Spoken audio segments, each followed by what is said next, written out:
Vous êtes fan de manga? Vous souhaitez gagner une figurine hyper stylée? Vous le voulez vraiment? Genre autant que Sasuke veut buter son grand frère? Ok, c'est cool, mais calmez-vous quand même. Les figues de Ravioli vous fait gagner votre figurine Naruto. Pour participer au concours, répondez à la question suivante. Dans quel village Naruto a-t-il grandi? 1. Suna. 2. Konoha. 3. Dunkerque. Envoyez-nous votre réponse en commentaire. Le gagnant sera tiré au sort parmi les bonnes réponses et se verra envoyer une figurine Naruto exclusive. Merci les figues de Ravioli. Mais de quoi tu parles? Naruto, c'est l'histoire d'un gamin qui a un putain de démon badass en lui, et évidemment, il est mis à l'écart à cause de ça. Sauf qu'on ne sait pas pourquoi, personne ne lui dit. Du coup, Naruto, il fout la merde partout où il passe, jusqu'à ce qu'il prenne un doigt dans le cul. Ça lui remet les idées en place, et il rejoint l'équipe de Kakashi. Là commence l'aventure épique du trio Naruto, la meuf la moins utile du monde dont le seul rôle est de chialer, et l'ado trop dark capricieux, Monsieur Ouin en somme. Leur première mission est incroyable, mais pas grâce à Sakura, vous vous en doutez. Ils se battent contre le mec le plus classe avec l'épée la plus classe qui est accompagnée d'une fille, mais en fait c'est un garçon. Ce qu'il faut retenir, c'est que Sasuke lance un shuriken géant, le mec ultra classe l'évite et dans l'ombre de ce shuriken est caché Naruto. Et là c'est tellement épique qu'un frisson de bonheur te traverse le corps, la musique commence et à partir de ce moment précis, il n'est plus possible d'arrêter de regarder Naruto. La musique t'ensorcelle et plus jamais tu ne pourras l'oublier. Ensuite, le méchant meurt et en fait, c'est un gentil. Après cette aventure palpitante, commencent les examens de Chunin. Et là, c'est tellement épique que t'as l'impression d'avoir de la fièvre tellement tu frissonnes. Au départ, c'est des examens, tout ce qu'il y a de plus normal, tout le monde triche sauf Naruto qui est trop bête pour même penser à tricher. Après, tout le monde est accepté et vu que les profs dans ce monde c'est des grands baisers, ils envoient tout le monde dans une forêt s'entretuer et la forêt elle s'appelle la forêt de la mort. En fait, Naruto c'est un peu l'ancêtre de Fortnite. Dans la forêt, Gaara qui a un démon encore plus badass en lui, bute tout le monde. Orochimaru, un homme serpent travesti, fait un bisou à Sasuke, du coup Sakura elle pleure, finalement tout le monde se qualifie et là, real shit begins. Naruto décide de devenir plus fort donc il s'entraîne avec Hiro Sinin qui lui apprend à se suicider pour invoquer un crapaud. Dit comme ça c'est pas ouf mais en vrai c'est de la bombe. Après il apprend à marcher sur l'eau parce que le mec c'est Jésus et enfin débute la troisième étape. Le fucking tournoi de 1 contre 1. Le premier combat c'est Naruto contre le gars au chien et ça pue la merde mais heureusement le combat de Ino et Sakura relève le niveau. Non, le combat qui donne son sens au mot épique, le combat le plus grandiose est celui de Gaara contre Lee. Le mec a des poids de 5 putains de tonnes cachés sous ses sourcils, il ouvre les portes de je sais pas quoi et il défonce Gaara. Sauf qu'en fait Gaara il avait pas montré sa vraie puissance et il défonce Bruce Lee. A partir de là, les combats dantesques s'enchaînent, Naruto pète la gueule à Neji avec une nouvelle technique, celle de creuser des tunnels de 3 mètres sous terre en quelques secondes. Et il lui fait comprendre par la force des points que c'est toi qui choisis ton destin. Quand tu vois ça, tu as l'impression que tout est possible, plus rien ne peut t'arrêter parce que Naruto il a trop raison. Après Sasuke contre Gaara c'est de la bombe et après Sasuke ça devient Pikachu parce que les méchants veulent tout le temps le capturer. Orochimaru profite de la cohue pour foutre la merde, il ressuscite des anciens chefs de village pour tuer le chef du village transformé en singe.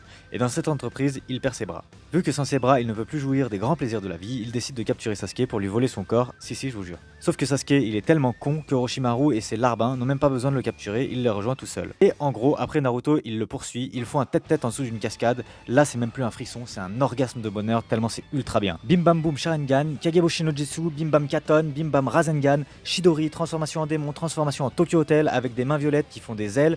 Qu'est-ce qu'il vous faut de plus? Mais merci d'être sur Terre pour pouvoir voir des chefs-d'œuvre pareils. Mais malgré tout ça, Sasuke la victime décide quand même de partir et après tout ce bordel, Sai, un perso pourri au pouvoir nul, rejoint l'équipe parce qu'on en avait pas assez avec Sakura. Ensemble ils vont chercher Sasuke encore une fois, mais ça c'est les Shippuden, alors on en parlera la prochaine fois. Dis-moi ce que t'en penses. Alors rapidement, pourquoi Naruto ça nous plaît autant? Je crois que clairement c'est grâce à Sakura et la construction de son personnage qui est vraiment incroyable. C'est vraiment un personnage qui nous transporte par son background déjà premièrement. Réfléchissez bien au background de Sakura qui est quand même très travaillé, très poussé. Et aussi par le personnage de Ino et Tenten. Enfin, les personnages féminins de Kishimoto sont tous, je pense, vraiment un exemple d'écriture et même de féminisme. Ouais, voilà. Non, plus sérieusement, les personnages féminins sont horribles dans Naruto. Je crois qu'il n'y en a pas un pour attraper l'autre. Le background de Sakura, il n'y a pas de background, elle n'a pas de famille, elle n'a pas d'âme. Sa seule histoire, c'est de ramener de Sasuke pendant tout le truc et de poursuivre cet amour ridicule contre un mec qui ne veut pas d'elle en fait. Bon, finalement, force est de constater que pour toutes les jeunes filles, c'est un très bon exemple parce que finalement, elle va l'avoir à la fin, mais ça c'est dans Shippuden, mais donc ce qui prouve, c'est une très belle leçon de vie qui dit que quand tu persévères toute ta vie à stalker quelqu'un, peut-être qu'à la fin, par dépit, par pitié, il va accepter d'avoir une relation, alors je vais pas dire amoureuse, parce que Sasuke n'est clairement pas amoureux d'elle, mais peut-être sexuelle avec vous. Voilà, bon, c'est un bel exemple. Plus sérieusement, non, qu'est-ce qui nous plaît dans Naruto? Déjà, Naruto est excessivement bien écrit. Le fait qu'il parte de ce gamin complètement paumé, abandonné, seul, et qui se construise petit à petit, ce cancre en fait qui se construit au fil des chapitres, qui devient de plus en plus fort, de plus en plus malin, de plus en plus intelligent, même s'il garde son côté un peu stupide et con, mais voilà, il apprend des meilleurs les techniques de ninja, et il va y arriver en fait, il va rattraper les meilleurs de la classe, les Sasuke, les Neji et autres Rock Lee, qui sont tous plus forts les uns que les autres. Il va finalement arriver à leur niveau et même les dépasser petit à petit. Et ça, c'est quelque chose qu'on aime. On aime voir l'évolution d'un personnage, et on l'aime voir réussir, on l'aime voir aussi échouer ou réussir dans la difficulté en fait. Et c'est ça qui est intéressant dans Naruto, c'est qu'en fait, il y arrive à force d'efforts et d'embûches, et c'est ça qui rend le shonen très, très puissant en fait. C'est que c'est un cancre qui se dépasse, et en se dépassant,